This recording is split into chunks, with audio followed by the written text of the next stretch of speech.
think she's worried that no one will listen to me. So my job is to keep you guys wildly entertained for the next hour. Is that a fair deal? Yeah. All right. Well, thank you all very much for having me and giving me the opportunity to come talk with you today. For us, the relationship with the Medill School and Yum Brands and Pizza Hut specifically has been a really powerful one for us, going back about 5 years.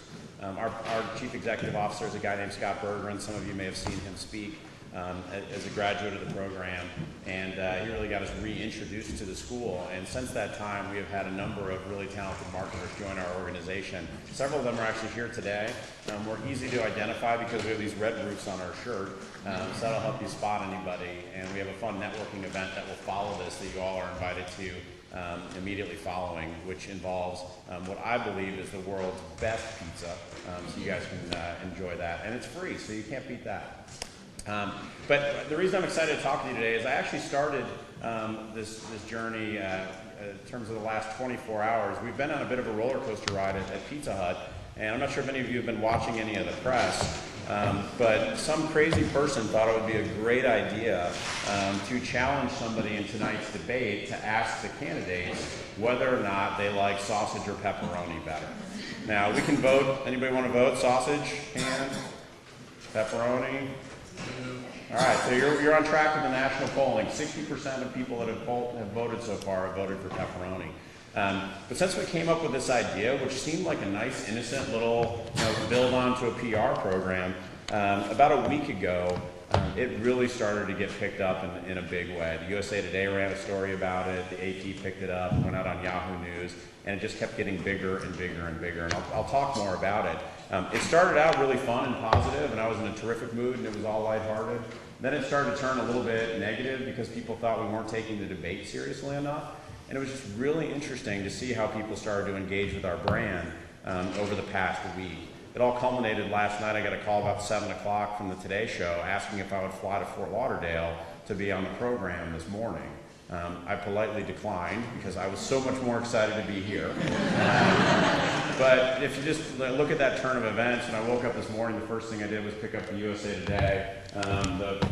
This is my first time achieving this. I'm not sure it's for what you want to achieve it for, but this is the USA Today, which, by the way, they really dumbed down the design. I'm really disappointed artistically for anybody here that's working in journalism. But here we are on the front page this morning. So Pizza Hut tosses stunt. You know that presidential debate deal for free pies for a year? Oops. So they went into a lot of detail. We've had some good and some bad about it, but it was just interesting to see the pickup. And then a little bit after that, we were on the Today Show. So at 7:50 this morning, they did a 7-minute segment on the whole idea and the pros of it, the cons of it, and what other brands are doing in the political arena. So it was one of those things where it was a very fast-moving time. And just so you guys know what you have to look forward to in your career, as you heard, I've been married 14 years. I've got two little kids, a 4th grader and a 1st grader. I make them breakfast every morning. We sit there and eat our bowl of cereal. They have bedhead and look all cute and sweet before they get mean around 5 o'clock at night when they get tired. And I was on the phone with our PR rep, who happened to be in Louisville, which is on the Eastern time zone. So he was an hour ahead, and he was watching the Today Show an hour ahead of what I was going to be able to see it. So he was holding his cell phone to the television in his hotel room in Louisville, so I could listen on my cell phone while getting my son orange juice to know what was coming and what the day was going to, how that was going to unfold leading to the debate. So that's marketing. That's what this is all about. You never know what you're going to be stepping into, and at the end of the day, it takes a little bit of courage and a whole lot of confidence to be able to put yourself out there, because the media and how people as consumers are going to react to your message may not be exactly what you thought it might be. So you have to constantly evolve it, change it, be able to react. That's really what it's all about. So with that as a backdrop, what I wanted to talk with you a little bit about, this is not just the Pizza Hut story. I thought it might be helpful just to give you some perspective on how you might approach a situation in your guys' future where you're dealing with a brand that may not have the mojo working behind it. There's a lot of big brands out there in America that are very mature, A lot of them grow up and they go through a particular growth cycle, but sooner or later, they usually need some kind of major rehab or rehaul to be able to get them back on track, because brands, as I said, go through a life cycle, and depending on when you join that brand, it may move. So that's what this idea of brand reinvention is all about. You guys now know what I look like. That's a fantastic picture. It's the only good picture I've taken. That's why I put it up whenever I can. But I'm guessing that many of you are like, gosh, I've seen this guy somewhere before. I'm not totally sure where.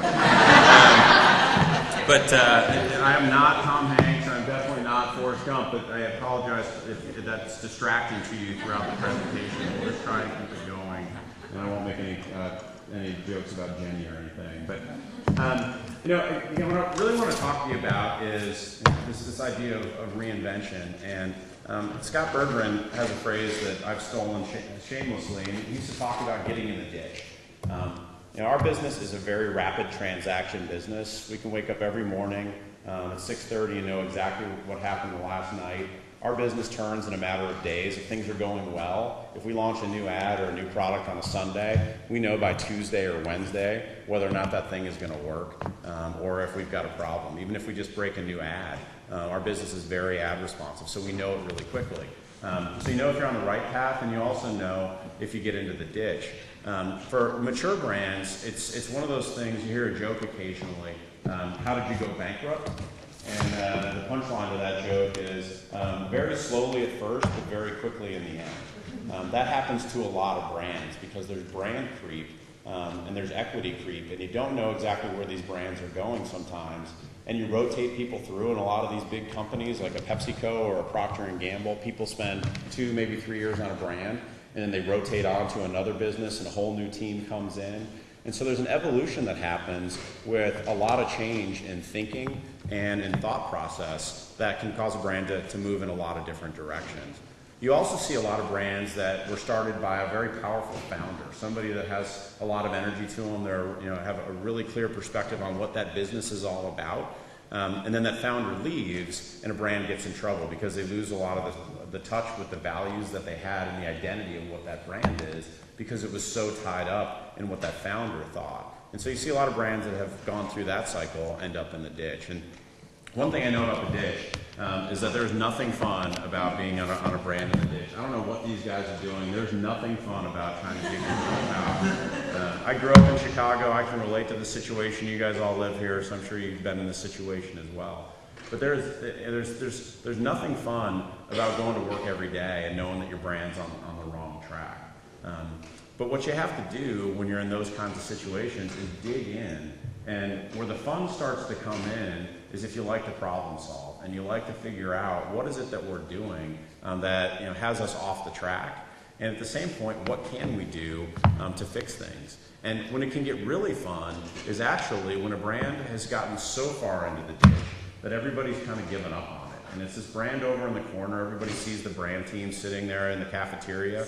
Nobody really talks to them, and you kind of get a certain energy around it. And what you find is that when things get just dark enough, people take a really big swing, and they're given enough room because senior management has finally said, you know what, I don't know what to do. I've given you all the help I can on our journey here. You just go figure it out. And sometimes having just that amount of permission and that amount of freedom to be able to do what you want to do frees up a brand team of young, talented people like yourselves to be able to really have a big impact. And I've been fortunate to have a few experiences like that. I didn't mean to start out on a turnaround career path. Nobody intentionally does that to themselves.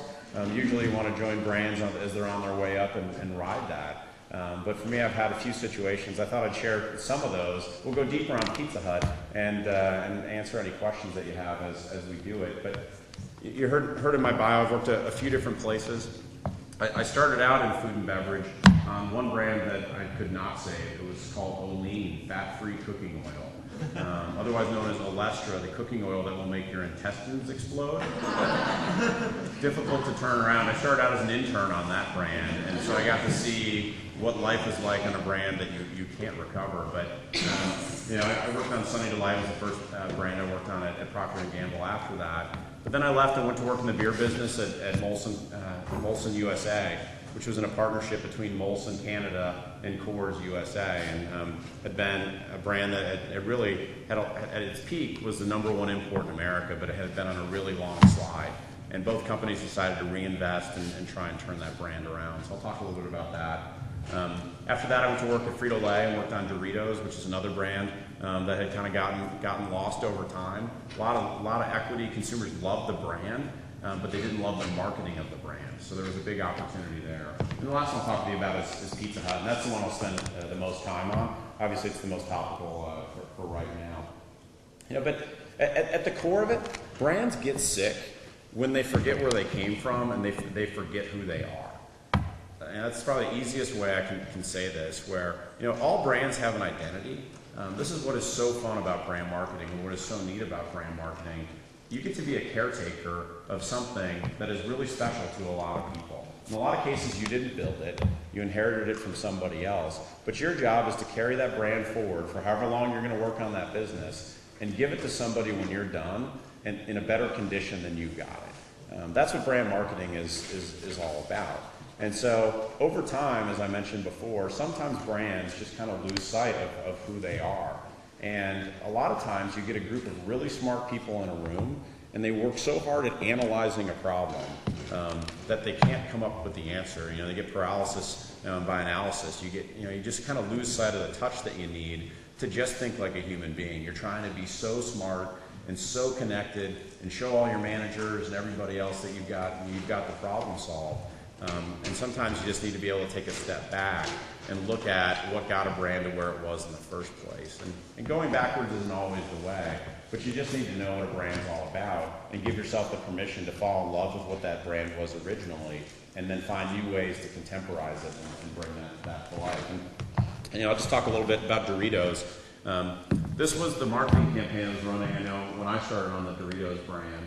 And this is an example of corporate America trying too hard to be cool and too hard to be relevant to teens, because you just picture the conversation in the hallways at Frito-Lay. Like, I know there's this texting thing, and I apologize, I'm dating myself already. This is about 7 years ago.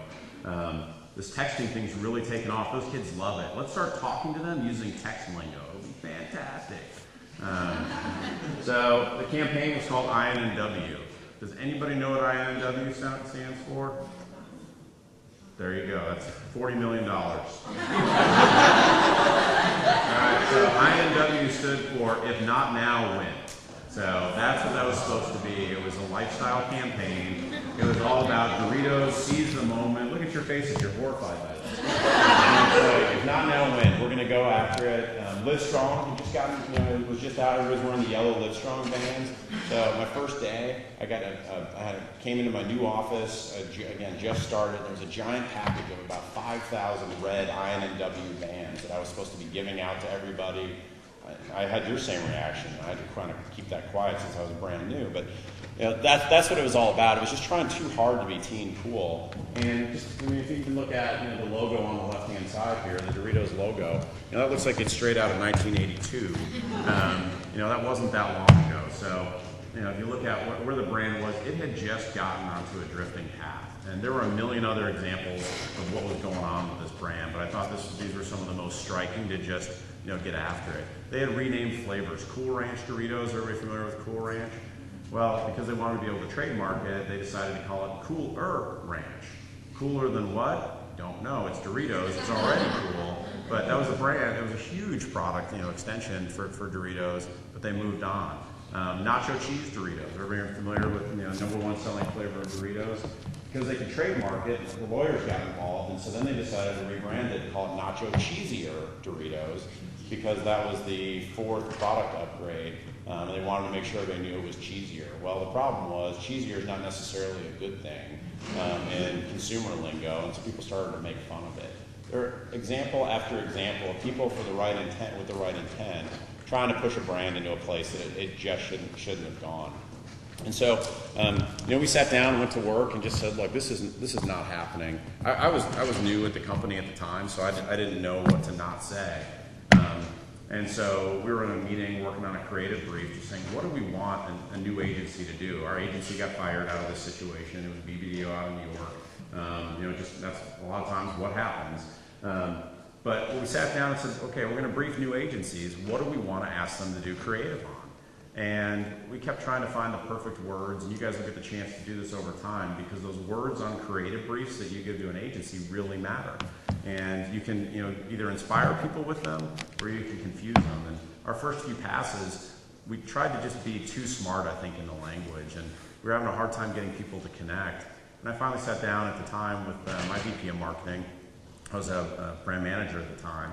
And I said, well, all we want to tell people is that Doritos is the kick-ass snack that's second to none. And he just kind of looked at me with this momentary pause. He said, write that down. So that became the brief. We went to all these agencies and we said, we just want to communicate that Doritos is the kick-ass snack that's second to none. And then there's a reason to believe. You want to give people a proof point. And it was really simple with Doritos. It's got a powerful crunch that unlocks bold and unmatched flavors. That was the whole brief. We got all these agencies spun up, and the first agency that came in and presented turned around this board. And all it was a picture of nacho cheese Doritos. We had just redone the packaging because that project was already underway, and it just said snack strong. So the review was over as soon as that board was turned around because they got it. It was, if you're going to snack, for God's sake, step up and snack. Frito-Lay, particularly with all the the challenges that are out there, got really shy about communicating that snacking can be fun, and you can, it's not all about health and wellness. Particularly on a brand like Doritos, good luck with that. It just wasn't going to happen. So Snack Strong really became the foundation of what turned into a lot of really powerful things. And it became so identified with the brand, we actually were able to give the brand over to consumers, and this led to Crash the Super Bowl, which has led to 5 years of top 5 Super Bowl ads, none of which were created by the ad agency that turned that board around. Fantastic ad agency, but they had enough confidence to give the brand back to consumers. So that's the kind of reinvention that you want. And all we did was talk to consumers about the brand in the way they knew it. We just had to contemporize it and bring it back. And so the brand's been on a really powerful tear. There's been multiple brand teams on this. This positioning is hung in there through multiple brand teams because people are having fun with it, and there's a lot of freshness. They're gearing up already for Crash the Super Bowl, I think 6 or 7. So pay attention to what you see rolling into that. There's a guy named Jeff Klein who's the marketing director on it now, and I think he's going to do a great job with it. They're getting movie directors involved and all kinds of stuff to really let consumers take control of this brand. So, it's one example. Molson Canada, 1986 was a great time for Molson. Actually, as you got into the early 90s, they launched a beer called Molson Ice, which probably predates many of you. A higher alcohol beer, which seems like a great idea when you first drink it. The next day, less of a great idea, because people discovered that it makes for a long day. And so they had a really big boom. They got up to 1.8 million barrels of beer a year, and then they went on a 7-year decline after Molson Ice started to fall off. And all their positioning was telling people was how great Canada was. So they're selling, the majesty of Canada. I grew up in Chicago. I didn't know where Canada was. It's one of these things where selling this is not that sexy. So it's one of these things.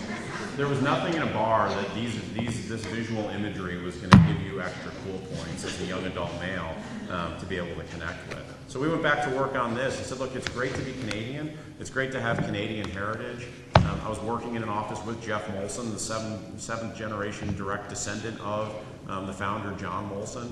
He was a young guy. He's a cool guy. He now owns the Montreal Canadiens. He's 40. That's a pretty good gig if you can get it. And we just talked about it and said, let's talk about what Molson is in Canada. And Molson in Canada is not about selling Canadians on Canada. It's at the center of the social scene in Toronto and Montreal and everything. They've been literally in bars since 1786. They know how to have a great time, I promise you. So what we decided to do was stop selling Canada and start selling great times. And what we ended up doing to start this off, we only had $10 million. We're marketing against Budweiser. We're not going to out-advertise them. So what we did was we used our bottles and turned those into a media tool. And we launched what was called Molson Twin Label Technology, tongue-in-cheek because it's not a lot of technology to add a second label to your bottle. But what we did was we just put conversation starters on the back of all these bottles. So call them little beer fortune cookies if you want. and just played with it. The agency was Crispin Porter Bogusky out of Miami, a really creative, fun agency.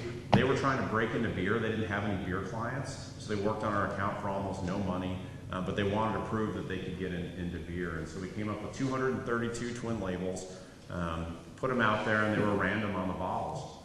And when I knew we had a big idea with this, was we went to a bar in Buffalo, which was one of our big markets, I know, booming, exciting place. But we went to a bar in a snowstorm in Buffalo during happy hour, and we hand stickered these labels to all these bottles and just had a Molson special running. And I knew we had a big idea when I saw people start to peel off the labels and start to put them on their shirts. I'm not wearing any underwear was a big hit, so that went a long way. But even little stuff in there, like today's my birthday. Just little stuff that really connected with people. And then this led to a whole nother campaign where we did Molson Twin advertising technology, where we would, for example, buy an ad in Cosmo and show a really great-looking Ralph Lauren kind of stud-like model holding a puppy and looking compassionate and caring while drinking a Molson. And it had nothing to do with the Cosmo reader. We were running ads at the same time in Playboy and Maxim and FHM and a bunch of magazines like that saying, hey guys, we're looking out for you. We're making you look better to all the girls in the bar right now, so you owe us a favor. You've got to go buy our beer and activate this technology. So little stuff like that got us going. That's what led to the Guerrilla Marketing Award you heard about, other things like that. But at the end of the day, it led to double-digit sales growth and really pushed far. Now, if you go look at Molson today, the two companies emerged, Molson and Coors are back together. They pushed Molson back into Canada land, and it's in the lower right-hand shelf in a lot of these coolers. And it's not really, it doesn't really have the mojo that it did. But at the time, we felt like we were really onto a good path. But sometimes corporate life doesn't let every brand do what it wants to do. All right, so this is a patented model, so feel free to commit it to memory. I'm giving you full authorization to use it wherever you want. But this has basically been my experience on what the phases of brand reinvention are. I apologize, I'm a movie guy, so you're stuck with a couple of references. But everybody knows the story of Top Gun. If you haven't seen the movie Top Gun, it's basically the plot of every movie. Character starts out with confidence, loses his way, and then regains confidence, and great things happen. So if you want to write a movie, you can steal that plot. The same thing happens to every brand, which almost every brand, and brands are growing. For example, Pizza Hut was launched in the mid-50s. It just grew like the weed. They almost don't know why they're growing. They're connecting. Great things are happening. Under Armour's a brand like this right now. It can do no wrong. Everything's positive. People are falling in love with it, and they're excited, just like Maverick before Goose died. He's feeling really good. He knows he's better than everybody else. He just doesn't know fully why. And that's kind of the first stage of a brand. But then, eventually, something happens. Somewhere along the journey of a brand, something goes wrong. And it may not be big. It may not be epic. It may be a little thing. It may be a management change, and somebody just has a different vision. It may be a bad strategy. It may be a bad product. It may be, there's a million. But it causes people to, a brand to become a little bit uncertain about who they are, and then people start to analyze. And this is really when it's a critical phase in a brand's life cycle, because that's the time that reinvention needs to happen. And at the end of it, if you can get through that journey and figure out and be a little bit smarter about what made your brand special in the first place, you can be a much more powerful brand long term than just a smart, cool startup brand. You're now a stable brand that has positioned itself for long-term growth. And that's exactly what this is all about. And you'll see it time and time again when you look at brands. There's a lot of brands in America right now that are trying to do this. JCPenney is a very good example of a brand that's trying to figure it out. They've got one of the most talented guys in American retail, Ron Johnson. Responsible for a lot of what you see at Target that you like today, responsible for everything you like about the Apple retail experience. And now he's trying to figure out how to reinvent JCPenney, which is way down on the maturity curve, and they're trying to bounce back. There's a million stories like that. So applying this learning is not easy to do. I'm going to talk a little bit about Pizza Hut, if that's fair. This is just a snapshot of our brand and our business.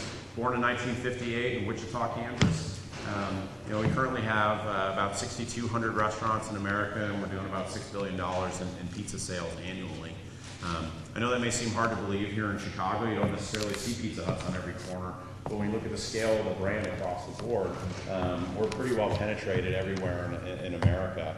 And even in the Chicago area, I think we have 128 restaurants as of last count, just around the greater Chicagoland area. So, big brand, very mature brand. There's not a lot of people out there that don't know what a Pizza Hut looks like.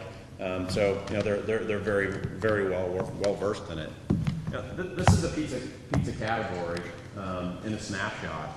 And if you look at it, it's a $35 billion category, most of which is transacted by somebody named Mario or Sal or Jim or Joe. These mom and pop, we call them, small pizza places own over 50% of the pizza category. So we're a big brand because we've got about a 15 share of a very large category. Domino's has about an 11 share, Papa John's has about a 7.5 to 8 share, depending on when you read it. But there's a lot of opportunity. There's also a lot of competition. So that's what we're trying to navigate our way through and stand out. And I'll just tell you our brand reinvention story. We got really sick as a brand in 2009. And we got ourselves sick because we got out of whack with what consumers needed from us. We got ourselves sick because we fell into the trap of believing that Pizza Hut was so mature as a brand that we would never again be able to have more people come to us next year than we did this year. We talk about transactions in the restaurant business, or checks. How many tickets are you selling? How many transactions are happening in a week? And a typical Pizza Hut does about 1,000 transactions a week. And there was a mindset that developed at Pizza Hut that said, we can't grow those, so what we need to do is grow our guest check. So we need to charge every person that comes in just a little bit more to get the growth that we need to deliver. Unfortunately, over time, you start selling one pizza for $1,000 instead of a much more reasonable balance. And if you remember what happened in 2009, the economy did a little bit of a nosedive. And we were the most expensive national pizza chain out there by far. We had taken a massive price increase in late 2008. We had removed a lot of the discounting out of our business. So for a lot of consumers, the typical check for their business or for their dinner for 2 pepperoni pizzas and maybe an order of breadsticks went up 35%. So we went into 2009 and had a nightmare of a year. That pretty much summarizes it. And if you're in a retail business that you're living every day, that can be a long way to spend a year. But what we try to do is Pizza Hut, you probably know a little bit about our brand. We're always coming out with crazy new pizza inventions. We're always looking for new ways to be able to get people to re-engage with this product category, to have fun. And so our natural hip pocket reaction was, all right, we just need one cool innovation and our problems are solved. And so I still remember we're standing in the CMO's office at the time, a fantastic guy. He's currently CMO at Taco Bell. His name's Brian Nichol, a really good friend of mine. I said, okay, what can we do? He said, well, pan pizza is our bread and butter. Let's go with something, and we needed to do it quickly too. So when this stuff turns, you got to figure it out quickly. What can we do quickly? What can we get out there? We had never done a stuffed crust pan pizza. We've done stuffed crust. It's one of a big product category for us. So we said, oh my God, what could be better? We'll take pan pizza, put cheese in the crust. What's not to like? So we were getting ready to launch this, and I was at a dinner, actually at the University of Chicago, which is not nearly as good of a school as we're at clearly. But somebody sat down next to me, and we were eating our salad. This has been a long year already, so we're working through it. We're about a week and a half from the launch of stuffed crust pan pizza, and this person sits down next to me and is asking me about the business. And I tell him what's going on, what we're doing, start really getting him excited about stuffed crust pan pizza, or I thought. And he just looked at me and he said, is that really what consumers need in this difficult economic time? Do they really need an unproven quantity that they've never tried before in their life? Or do they need just breakthrough value on what they know and love and trust? So they need stuffed crust pan pizza. That's what it needs to be. Now, I don't know what this guy knows. He definitely doesn't know as much as I know, just because he hangs out with Nobel laureates in economics all the time. This is Ted Snyder, the former dean at the Booth School of Business. I did not want to hear what Ted was selling me that evening. I was a week from launch. And if you ever met a brand marketer ready to launch something, watch out. We were launching. That's what happened the next week. We launched stuffed crust pan pizza. Like the worst thing ever. I hate stuffed crust pan pizza. It's actually a good tasting product, but that's what happened. It immediately pushed things even worse than where we were. And so it's like, okay, our hip pocket strength is not going to get us out of this. And what we had to do was go back and start over, dig in again. And I think, to be honest, it was a really important time in the life of Pizza Hut. And again, you can apply this to any brands. This isn't just a Pizza Hut learning. But sometimes you have to get just desperate enough to really dig in and realize that there's not a small solve to your problem. Sometimes brands need big moves. They need a lot of energy behind those moves. It's not going to be easy, and you have to be willing to dig in.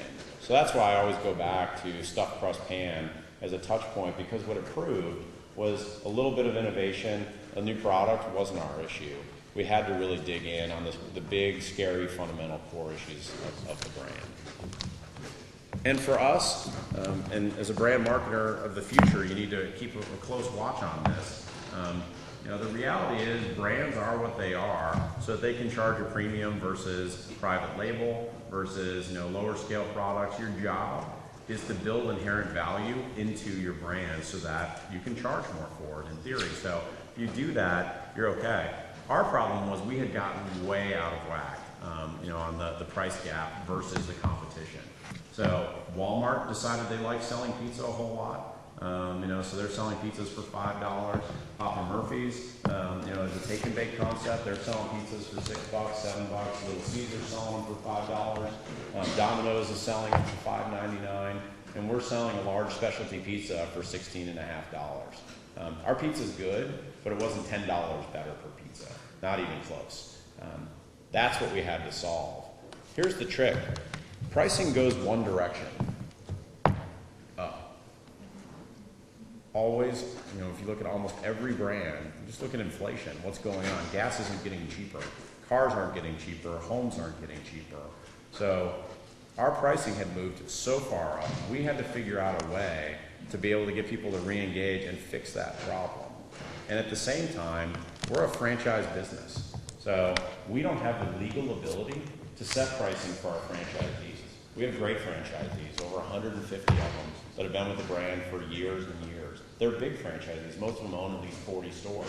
These guys have a lot of wealth. They have a lot of knowledge in the business. So you got to deal with some pretty serious people to be able to convince them that taking their prices down in the face of everything in the really the track record of American branding is a good idea. So we had to work really closely with that group and figure it out. We looked at a lot of different ways to talk to consumers. We looked at a lot of different ways to deal with our pricing. We didn't know this was the silver bullet when we launched it, but one of the ideas we landed with was, what if we just what we knew people loved about Pizza Hut were our specialty pizzas. Heavily topped, things like meat lovers and pepperoni lovers, supremes, but they were unaffordable. And we weren't going to win selling one-top pepperonis, because a one-top pepperoni is kind of a commodity experience. We wanted to get our specialty pizzas into people's hands, because we know whenever you have a specialty pizza from us, they win. So that's where $10 any came from. How could we make it really affordable to let people get the pizza that they want and not have to settle for less than the best? That was the idea. We looked at a ton of different price points. We looked at a lot of ways to position this, but this is one of the big ones. And then, because we're so courageous, we tested it in a place where there were no human life forms whatsoever. So again, we got to convince a lot of people. We got a lot of business at risk here. And I had a meeting at Yum that was in December. And they have a really good training program where you get the chance to interact with some really senior people. And they decided that would be a good time to do a case study on Pizza Hut and what we might do to help our sales going forward. That's not a great opportunity if you're the VP of marketing for Pizza Hut to then have all your peers decide to weigh in on how you could be doing a better job. But they were actually very kind as we went through. And I said, we're launching this, and we're going to see how it goes. I know they all looked at me and thought that was the last time they were ever going to see me walking out of the room. But we put it in Billings, Montana, quite honestly, because it couldn't have gotten worse in Billings. They were getting ready to close their stores. They were giving up. They were ready to walk out of the market. We turned on $10 any, and overnight sales were up 30%. One day. First day, that was Monday. So I walked into work, felt pretty good about Monday. We continued it for another day, Tuesday, 30%, Wednesday, Thursday, Friday. It just, it kept going. We kept it on. All of a sudden, people start to get excited about a number like plus 30, because even though you've dropped your prices, you've got enough transactions coming in for the profitability to work. And I know we're marketers here, but I have a calculator with those big numbers so you can see them. You can use it and do math like this pretty quickly. We knew what we had to do. Our transactions were up 17%. We were right where we needed to be. And so it gave us the opportunity to move it out of Billings. And we knew if we could prove it in a place like Billings where there aren't that many people, just imagine the upside we would see if we moved it into a major metro area like a Chicago or a Dallas. You can get into places where there are a lot of people that transact with the brand. But here's the deal, and this is a little military lesson I'll give you. You heard I went to West Point. I saw Schwarzkopf came and presented to us when I was a cadet. And one thing that stuck with me was his number one lesson of his military career was, never, ever, ever bring a knife to a gunfight. If you're going to get involved in something big, go big. I like this particular take on it. If you're going to do it, bring a gun, preferably bring 2 guns, and then the best part is bring all your friends who have guns. If you're going to do something big on your brand, my advice to you as you go forward through your own career is do it big. You can't afford to go halfway, because I showed you that page with all those competitors. If I went out and we did this quietly or slowly, they were going to be all over it and close that door. So we needed to go out and hit this in a big, big way. And that's exactly what we did. On December 27th, not that I know the day, December 27th, we launched $10 any. We put a ton of media behind it. And in our business, a topic usually stays fresh or interesting to consumers for about 4 to 6 weeks. We were able to launch on December 27th and run this consistently and consecutively for 10 months on the same message, just so you could get any pizza, any size, any crust, any toppings for just $10. What we had to do, and this was a new challenge for us as marketers, we're great at launching stuff. What's my next new product? We had to figure out not how to launch new products, how can we keep an old idea or an idea that had been around for a while fresh? Well, that's called marketing. So we needed to do ads and get our agencies engaged and go really broad. So I'm going to give you a break from hearing my voice for a minute. I'm going to show you a quick video that just shows you how we try to bring this to life.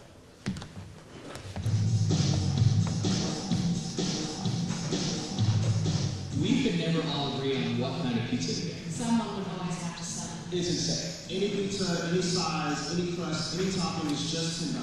So you can get a supreme pan pizza or meat crust, any one you want for just $10.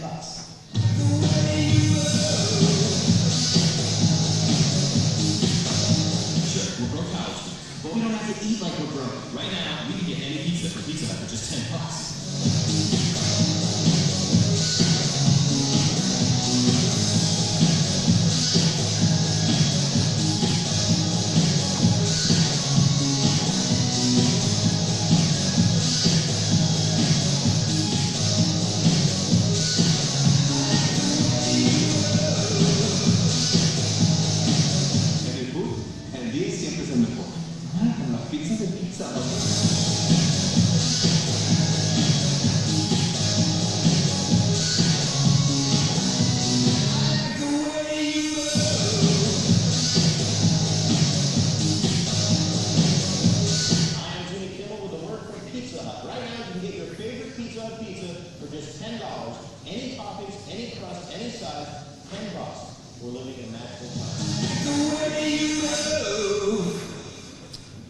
So that's $10 any. It gives you a feel just how we went about trying to bring that to life and do a lot behind it. For us, what that did is it reignited our core business, and this is a lesson I've learned in multiple places. If your core business doesn't stay healthy, the little stuff you're going to do on the side is never going to work. You got to have a healthy core business to be able to do everything else, and we needed these things to be a positive contributor into the sales funnel, not be losing business over time. And for us, the other thing it did was it changed the dynamic. For years and years, Domino's was on top of the category and value perception. It moved us up to the top, where we've been able to stay very comfortably among the large 3 national players. So again, people really changed their mind about what Pizza Hut was offering, and it made us a lot more relevant in a different way. It built the foundation for a new business model for us, and completely changed how we thought about going to market. And as marketers, you need to learn how to position your own strategic thoughts and your own strategic ideas. Just so you know where some of these things come from, this model is built off of the fact that 3D was kind of sweeping the land. It started a couple of years ago. So we said, what could possibly be better than 3D? And we said, 4D, let's make it our business model. That's about as complex as it gets. The reason I share that with you is I want you to know that it's okay to put your own creativity and your own mindset to work when you get into these businesses that you're going to be working on. And then, sell it to people, get them excited about it and lean in on it. So we, dubbed this thing the 4D business model to help people get their idea around, what this is about. You got to have a distinctive brand, demand-driven pricing, which is what $10 Any was for us. Day part development, going after new days of the week instead of just Friday night pizza, and then have the right kind of thing that we've always done, disruptive innovation that gives people new reasons to engage. So at the end of the day, what it led to was, if you reflect back on stuffed crust pan that didn't work, now that we had a right price core, we were actually able to start charging more for our innovation than ever before and getting credit for it. So ultimate stuffed crust sounds an awful lot like stuffed crust pan pizza, but when you put toppings in the crust, first of all, delicious. More importantly, we were able to start charging a premium for innovation rather than our innovation being priced down to become affordable for people.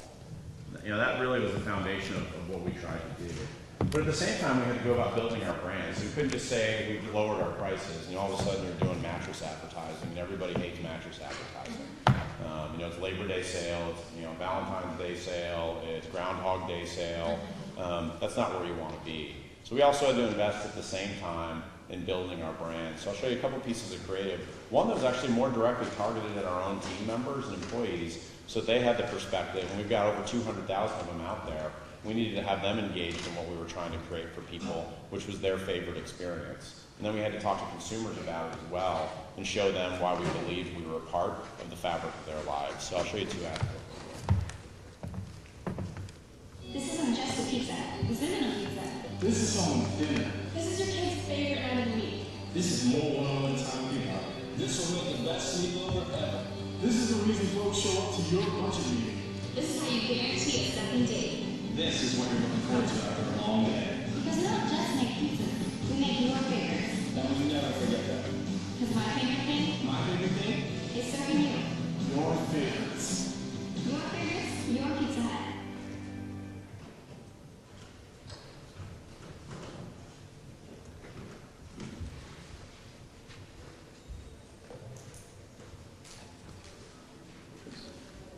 The next one works. This isn't just a pizza. My favorite thing?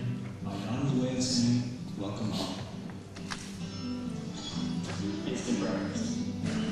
A little piece of home after your way day. We didn't watch out. When Dad's in charge of dinner. Make a window feel like a Saturday. That's my favorite thing. That's my favorite thing. That's our favorite thing. So it just gives you 2 different looks at the brand. The employee side of this or the team member side, those are actual team members. We did a national casting call for those people to get involved with this. They couldn't have been more proud to be there, and their parents came out. It was a really special time. And then we actually shot that other ad the same week on the consumer side of it. And what I can tell you is, what you have to look forward to is when you start to really get connected with your brand, the power of the passion that people put into your business and getting the chance to work on some of these things can be really, really special.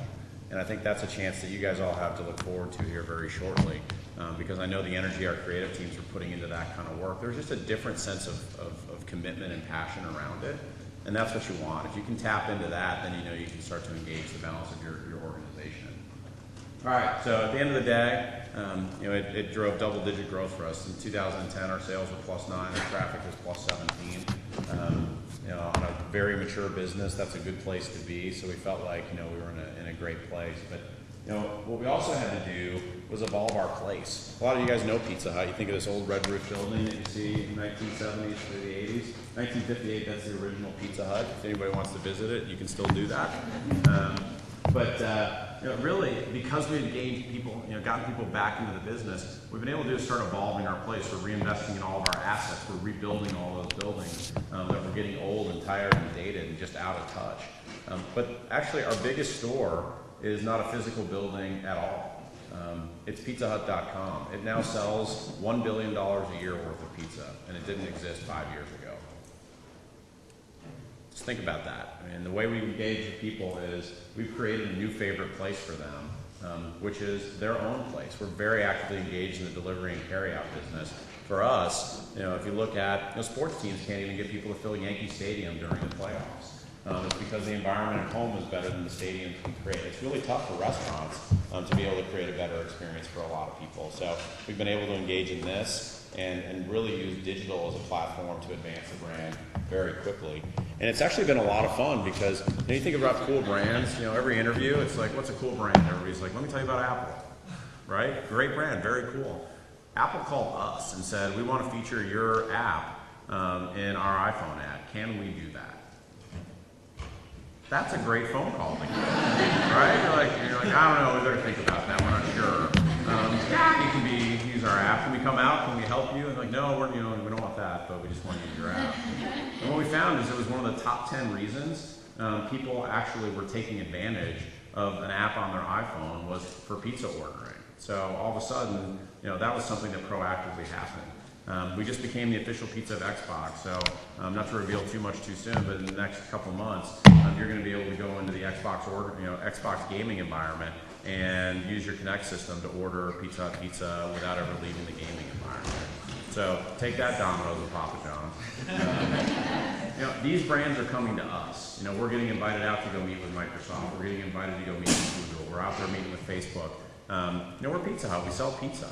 But at the same time, we're at the forefront of a lot of these conversations because they like where we're going, and it's cool to be able to be affiliated together. But at the same time, once you figure this out, and this is the trick too, because I talked about the Maverick model. Now we knew what we needed to know. We got better. The question is, how do you evolve from a position of strength versus just turnaround? Because turnaround is the first half of this. But what you have to be able to do is then build year over year on top of that. And the way you do that is you really make sure everybody's clear on what your brand ideal is. Purpose-driven marketing is a really powerful thing. And Jim Stengel, the former CMO at Procter & Gamble, has got a great book called Grow. And in that he talks about purpose-driven marketing and getting in touch with your brand ideals. And I had a chance to talk with Jim at length about a number of things that we were getting ready to do a lot of this work. And we weren't, at the time, I don't think we were tight enough on our brand ideal. But we really dug in on it and said, this is a really simple model. You guys can apply it in almost any marketing situation you have. What's the core value of the person you're trying to reach? That's your target value. And for us, our customer, this is a pretty universal product and it's a pretty universal value. People are looking, to live life to the fullest. They want the most out of every moment. They want the most out of every dollar, particularly with the mindset that's out there now. And for us, what was really true about our brand? Talked about Doritos being the kick-ass snack. What were we as Pizza Hut, and what do we do? And we are constantly agitating. We're constantly coming up with new pizzas. We just can't help ourselves. It's in the DNA of the company. So we said, let's embrace that and just talk about how we're always striving to create great new experiences. Let's merge those two thoughts, and that's where you get into your big idea in the middle. This is really what your purpose is. And at the center for us, what we wanted to communicate to people is the reason why we do everything. And the reason why we do it is because good enough is not enough. You deserve more. Now, pizza's supposed to be fun. You don't want to be too serious, and you can get pretty serious on this stuff pretty quickly. But what we needed to do was have a bigger purpose. And so what we had to do was figure out a way to communicate with the consumer. And what we landed on was actually pretty close to a place we've been long before. It used to be a tagline for Pizza Hut, making it great. It's stuck in the minds of, I can't tell you how many millions of Americans, because there's a great jingle that went to it. I'd sing it, but it's bad by me. And we looked at it and we just said, okay, what was that about? Making it great was about, here's what we're doing to make it great for you. We're investing in our products. We want you to have a great experience. But here's an interesting twist, and this is where marketing has evolved. Instead of telling you what we do, we wanted to tell consumers what we thought they should do. We wanted to challenge them. We wanted to give them an invitation into what we are as a brand and be a lot more magnetic than be a mirror. We didn't want to reflect who they were. We wanted to challenge them to not settle for less than great. And if you're saying make it great is what you're all about, then by default, everything else that you choose to order is not making it great for you, and you're settling. So it's a pretty higher order place to go. But it's also a big promise as a company. If you're going to say make it great, then you better be serious about it and make sure that you do make it great for people. So that's where we evolved this work from. You saw us talk about your favorites, your Pizza Hut. We evolved from there to this whole idea of making great. And then it's a matter of keeping it fun and topical. I know I'm in Bears country. Are there any Packers fans out there? All right. You and me. Anyway, I'm actually a Bears fan, I can say that. So this is hard for me to do emotionally. But we ended up engaging with Aaron Rodgers. The reason we engaged with Aaron Rodgers is he's kind of everyman, and the notion that everybody liked him. He's a good brand steward for us. Obviously a fantastic quarterback, and we wanted to be able to show not that celebrities eat our pizza. What we wanted to show was that celebrities, when they're not being celebrities, love our food and live lives just like you. And when they choose to eat like you and me, they eat Pizza Hut. So that's kind of the method to the madness. And then we went big on it. We've had a lot of ads out there. You've probably seen us quite a bit on football lately. I'll show you a couple ads quickly so you get a feel of how some of this has evolved. But what you're going to hear is this language of make it great start to come into all this as well. Pizza Hut's Big Dinner Box is a mega delicious combo of our favorites in one epic box. It's the perfect thing for game time with the guys. I just want this moment to last forever, Just all of us in the big dinner box hanging out. Let's talk. Pizza Hut's Big Dinner Box and Pepsi will give you something to talk about. Get 2 pizzas, breadsticks, and your choice of pasta, stuffed pizza rollers, or wings for just $19.99. Order it online and score a free 2-liter Pepsi. Pizza Hut, make it great.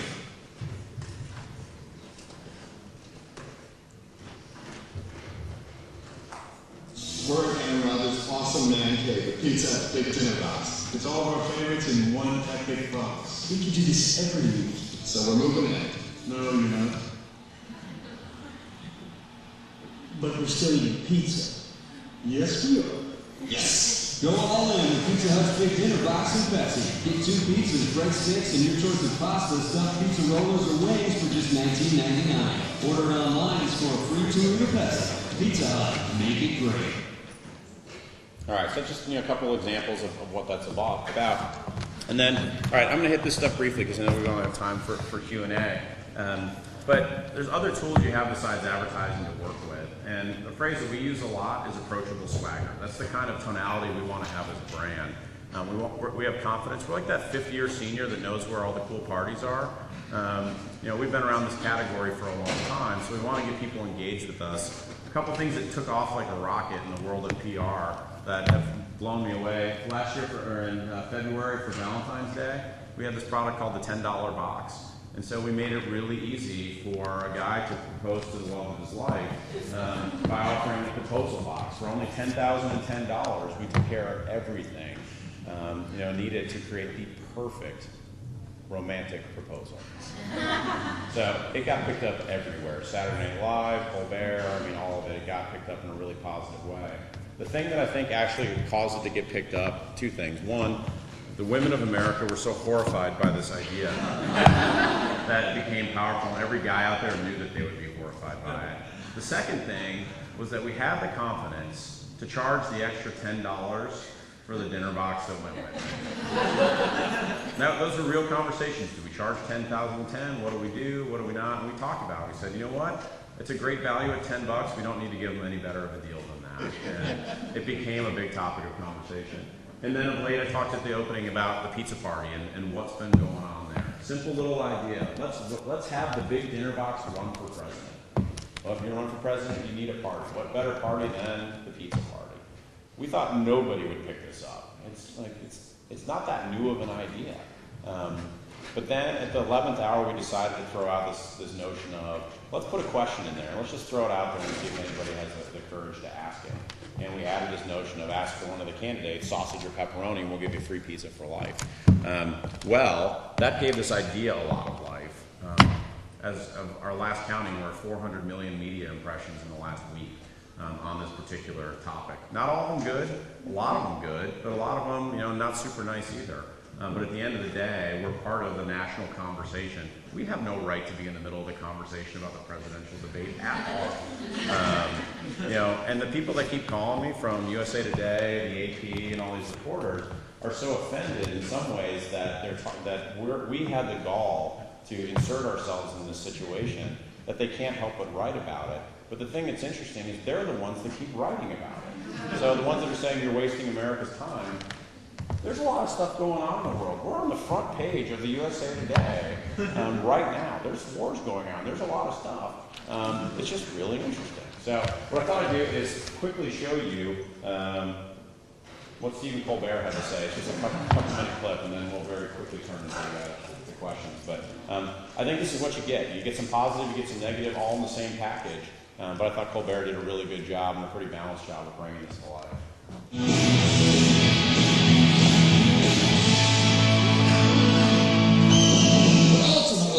Beverage-based polling, I believe, demeans our political process. Thankfully, next week, there's another presidential debate. It's a town hall format, which means average citizens will have a once-in-a-lifetime chance to ask the most powerful men in the world about the most vital issues facing our nation. Or about something else. Pizza Hut's going to be giving free pizza for life to any customer who asks President Obama or Mitt Romney if they prefer sausage or pepperoni pizza at the upcoming debate. That's right. Whoever uses their brief time at the national mic to ask the candidates sausage or pepperoni will receive free Pizza Hut pizza for life. And just to be clear, that's meant to be a reward. Because it's delicious. I love it. I eat it all the time, and so should you. Now, folks, they say for life, but the questioner will actually receive the equivalent of one free pizza per week for 30 years, which I think is Pizza Hut's way of saying that if you eat one of their pizzas every week, you will die in 30 years. So, just what motivated Pizza Hut to get off the couch and get involved in our political process? Well, according to the company's CMO, which I hope stands for Chief Mozzarella Officer, we recognize that there are a lot of serious issues to be debated, but we also know a lot less serious, but no less important ones are being discussed every night inside houses across the country. True. Issues like, what the f*** has happened to American democracy? Folks, I love this. What could be more American than using our electoral process for product placement? I mean, Mitt Romney is already sponsored by Coke. Nation, it's no secret that Anyway, so there you go, Stephen Colbert. Yeah, I'll give you the benefit of a week's worth of knowledge on this, which is when you get out there, sometimes you take the good with the bad. You have a lot of fun with it. I think Colbert did a great job. I think he may be a graduate of this esteemed institute. So he's fantastic, and I thought I had a lot of fun with it. Today Show did a run on it this morning. They spent 7 minutes talking about Pizza Hut on the Today Show the morning of the debate. It was at 7:50 this morning.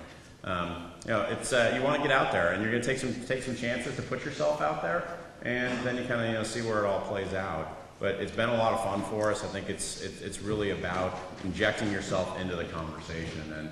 And this picture actually hangs on my wall in my office because I have no good art. But this is actually I had a friend email this to me, and I just thought it was funny. What it says is awesomeness. When I get sad, I stop being sad and be awesome instead. True story. As a brand marketer, I'm telling you, You're going to have great days. You're going to have days where you're not sure where it's going. You're going to be working on businesses that are good. You're going to get rotated over if you're in a big company into another business that's not so good, and you're going to look over at that cool brand team that you used to be on as you eat your lunch, and you wonder and look back at the days that were great on that brand and try and figure out how you get your brand to be where you want it to be. But it really is about having the confidence in yourself, and not in an arrogant way, but it's really trusting your judgment, trust your gut. You guys are all really smart. You're really well educated. You're cool people. You're in tune with the world. Stay in touch with that sensibility would be my ask, and I think you're going to be really pleased with how you start to stand out. I know we've got a lot of your graduates here with us. They're helping us do this, and these are some of the examples of the other brands. You'll know if it's working. I promise you, you will know. Because consumers will start to take over your brand. If you have a brand consumers love, you will start to see people do things with it that you couldn't have anticipated. And we started with videos on the upper left, people singing songs about how much they love $10 Henny. Crash the Super Bowl has now won the USA Today ad meter multiple times. They're beating Budweiser. Those guys are going crazy in St. Louis because they can't beat it. Because consumers are in charge of the brand. Molson consumers were making T-shirts and wearing them, with our twin labels. I was at a spring break event in Panama City. A kid was on a bus with me. I was carrying my Molson briefcase at the time. And he was not a kid. He sold beer. He was 22. He's a college senior. And he pulled out his wallet to show me where the pictures are supposed to be. He had all his favorite twin labels instead of pictures of his friends. I knew it was working. There was no question about it. So you'll know that. I want to leave you with 3 thoughts on what to take away from today. Just as a little bit of food for thought going forward. The first is find out what's true to your brand and stick to it. Protect it, guard it, defend it. Don't let it get micromanaged and managed down to something that's not special and not memorable. There's too much marketing going on out there to do stuff that's not memorable and that you don't feel great about. So be true to your brand and drive it forward, and people will get out of the way, I promise you. The second thing, evolve your experience for today. Pizza Hut got in trouble because we didn't evolve our experience. A lot of brands in America haven't evolved their experience. And if you don't evolve it and keep contemporary and consistently invest in doing that, you're going to get in trouble sooner or later. So just make sure you have that, because it's easy to focus on the urgent and the pressing, but you always have to keep that eye on, are you evolving it for what people are looking for today and tomorrow, and leapfrog where you can. And the last piece, and probably the most important message I'd leave you with today, is if you have a big idea, whatever you do, don't go small. Put yourself out there. The number one thing my wife says to me, other than just private stuff, I'll keep to myself, is I come home and I say, I think this is what we're going to go do. And she usually looks at me and says, oh, please don't do that.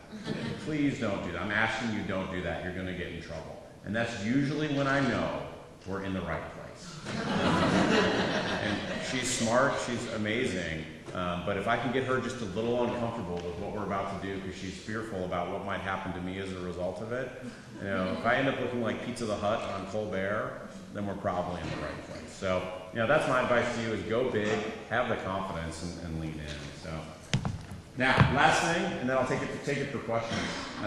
I just wanted to give you my own quick take on Medill. You guys are fantastic, and I don't know the secret sauce, but it's working. We've got a big group of people in the back that are here and happy to talk with you at an event after this over pizza. But first of all, we just flew in. We were riding the shuttle bus over here to campus, and once we got within about 5 miles of the campus area, it was people, like the giddy level of excitement to be back at Medill was overwhelming. I went to West Point, people start throwing up when they get back. So I don't know what this is all about. I can't relate, but I mean, it's really impressive. And what I would tell you is where I see Medill graduates outpacing your peers from around the country at all schools, even other schools within this school, is the willingness to immediately jump in and put themselves out there with ideas, idea generation, creativity. I can't tell you the number of big things that Medill people are actively leading within just a matter of months of graduating from here and getting on the ground. And that's not really a story about Pizza Hut. That's a story about Medill and people being able to really put their best foot forward and very quickly earn the right to be able to have independence, autonomy, creative leadership, thought leadership. And that's happening from the ground up in our organization in a way that I know I haven't seen in a lot of different organizations. And I've been in charge of recruiting for multiple different big companies at big schools. And I've been to all the campuses, I've made all the visits, I've made all the trips. There is something really unique and special going on here at Medill. So I just wanted to make sure you guys knew that you have something really special going on here. That's why we keep coming back time and time again and investing time with you and energy. There's a great return when we do that because there's a really talented group of people here. So I wanted to say thank you for that. Thank you for what you do. One thing I would ask is, guys, go thank your professors because they're setting you up for success. And I won't always say that, but I think what you're learning here is really going to set you up for success. So that's what I have. I'd love to open this.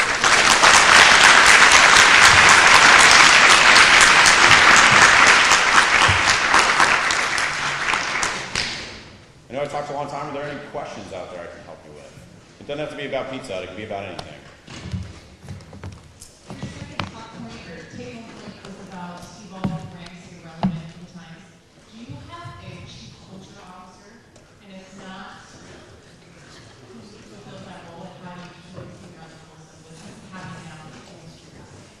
So chief culture officer in terms of consumer culture or within our own company culture?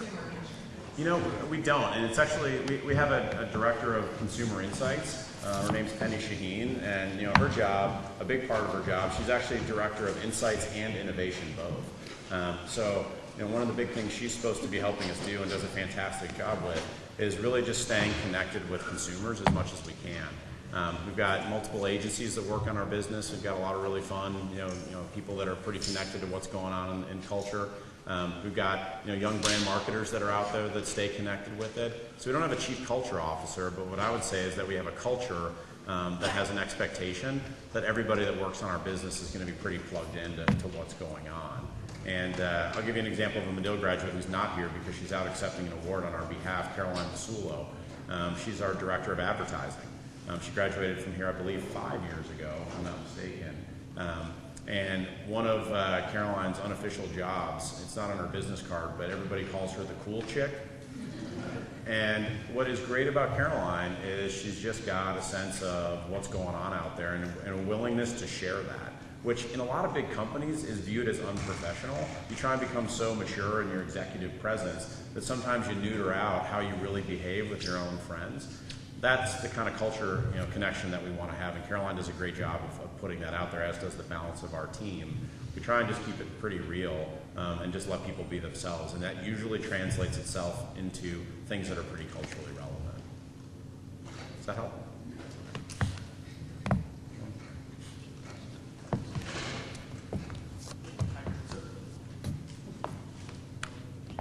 I can speak louder.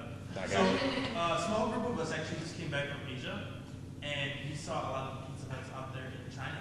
Do you guys have any plans to do something similar to what they have out there? In terms of menu expansion and dining experience, for those of you who haven't had the chance to go to China and dine at a Pizza Hut, Pizza Hut China sells about 10% of the food sold in a Pizza Hut in China is pizza. 90% is stuff that many of us would not very often recognize. It's a completely different menu experience. Probably the closest proxy to it, something like a Cheesecake Factory, where we have a very broad, expanded menu. It's actually a higher end dining experience, kind of white tablecloth. It's a big deal to go out to eat at Pizza Hut in China. They're at a different stage in the development life cycle. They're focused on a lot of dine-in and developing that out. They still have a huge untapped market that they're expanding. I think for us, what we've seen with the pizza category in the U.S. Is more and more of a shift towards delivery and carry-out. So what we've started to do is focus on that. But at the same time, in evolving our experience, we're actively going about reinventing our own dining experience as well. Not like China, but to be able to apply a lot of the lessons that you're seeing with a lot of the growth companies out there that are more fast casual type concepts, applying the learning from that kind of an experience to be able to update ours. So it won't look like China, but it'll be equally as good and even more dynamic. Okay, thanks. Sure. Hi, I'm from Taiwan, and Pizza Hut is actually the biggest chain store in Taiwan, but it's actually pretty expensive. So I was amazed seeing the $10 all pizza commercial because it costs like $20 for the biggest pizza in Taiwan. It's even getting more expensive recently. My question is a big global company like Pizza Hut. Are there any basic marketing strategies, such as like pricing control or something? And why so differentiated in different countries about pricing or like basic strategies? Sure. Well, there's kind of an underlying principle at Yum, and our CEO is a guy named David Novak, and one of the most down-to-earth, grounded people you'll get the chance to work with in that kind of a position. And he said something once that stuck with me, and it's been kind of a defining principle of the company, which is, sometimes in the joy of the decision lies the joy of the job, and being able to have some independence and autonomy in how you run these businesses, particularly when you've got big global stretch. There's no one human being that can really comfortably manage on a day-to-day basis what's happening in each of these markets. What we're trying to do is provide some common frameworks and language around how these brands are managed. But a lot of the company grew up very independently in different places, different markets. So it's kind of like trying to herd things back together or put the toothpaste back in the tube once it's grown. It takes a lot of convincing and a lot of partnering. So where I actually spend a lot of my time right now is working with our global partners in other countries. And the thing that we've been really excited about is a lot of them have adopted this idea of make it great and the framework of what that's about. So you're going to see a more consistent look and feel in the way Pizza Hut communicates with people globally. Pricing tends to be a very market-driven topic of conversation. So it depends on what the market dynamics are in terms of what they do with pricing. But you will see a much more consistent brand over the next 3 to 5 years. I'm absolutely confident of that.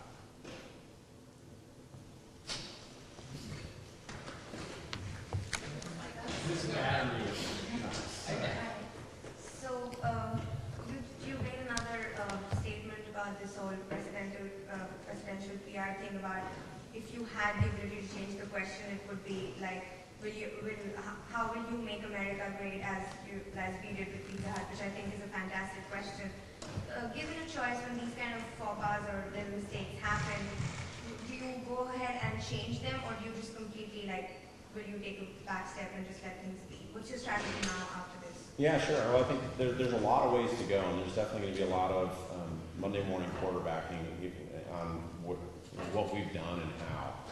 And that's not a bad thing. You got to learn from it and apply. At the time that we decided to ask the question of sausage or pepperoni, it kind of hit me as, I don't know if that's the right question. But I let it go. And it's not that anybody was wrong in posing that. I just said, wow, could we be more impactful? So my learning was, trust your gut on that. I think once you're out there and it's pretty broad, it's tough to change course too hard. We changed a little bit and encouraged people to move things online in terms of the voting. We'll see what happens tonight in the debate. If somebody's crazy enough to ask this question, wow, it'll be interesting. Excuse me. Is that bottle of water back there? Myself.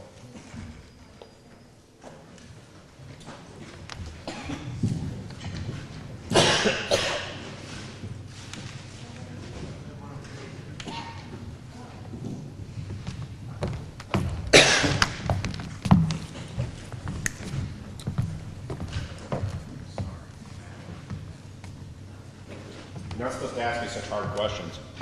No, but the reality is, I think if you feel like you're in a tough spot, it's okay to change, and it's okay to tell consumers why you're changing, and have an open and truthful conversation with them about that.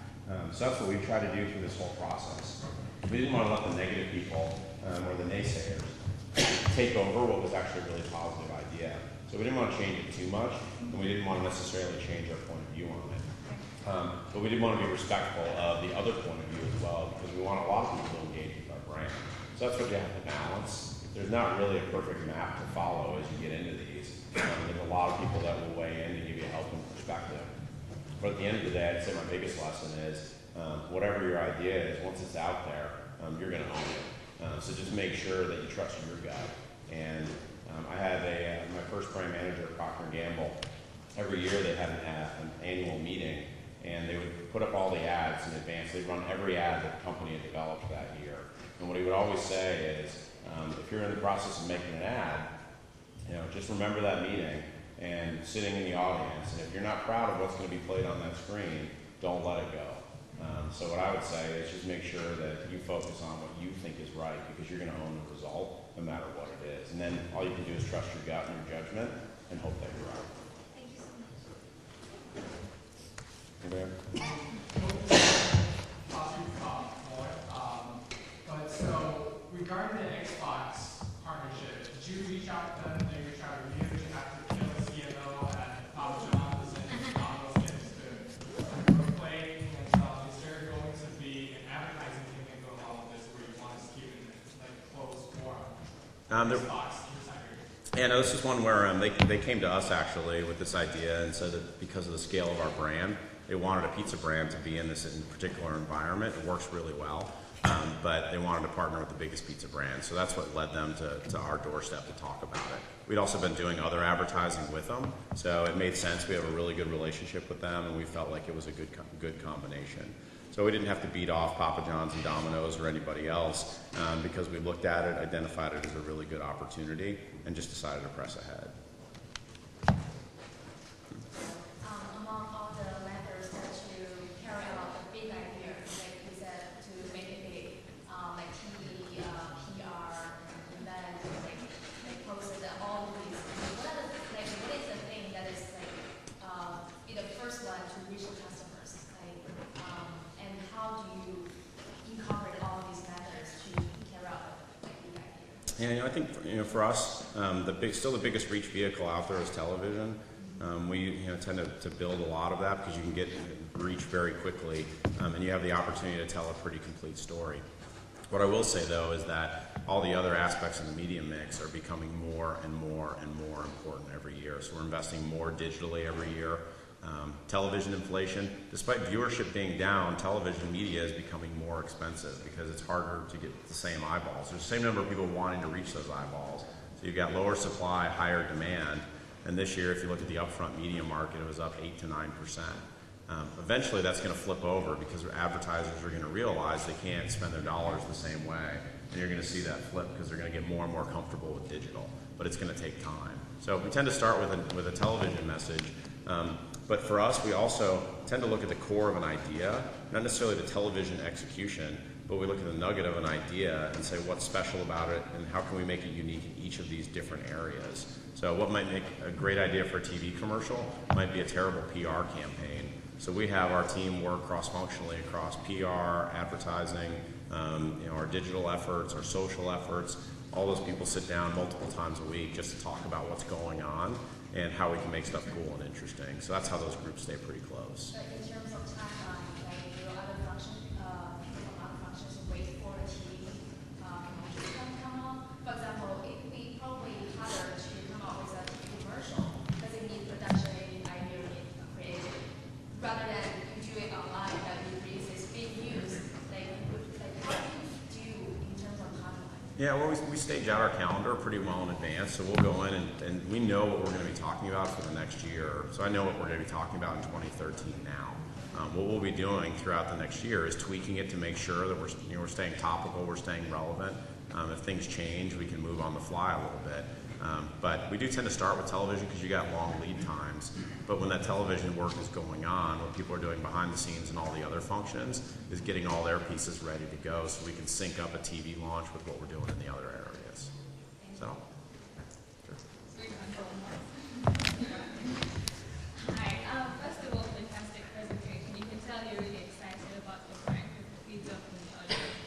And I'm an undergrad, and so we don't have a marketing major, and we take a couple of classes.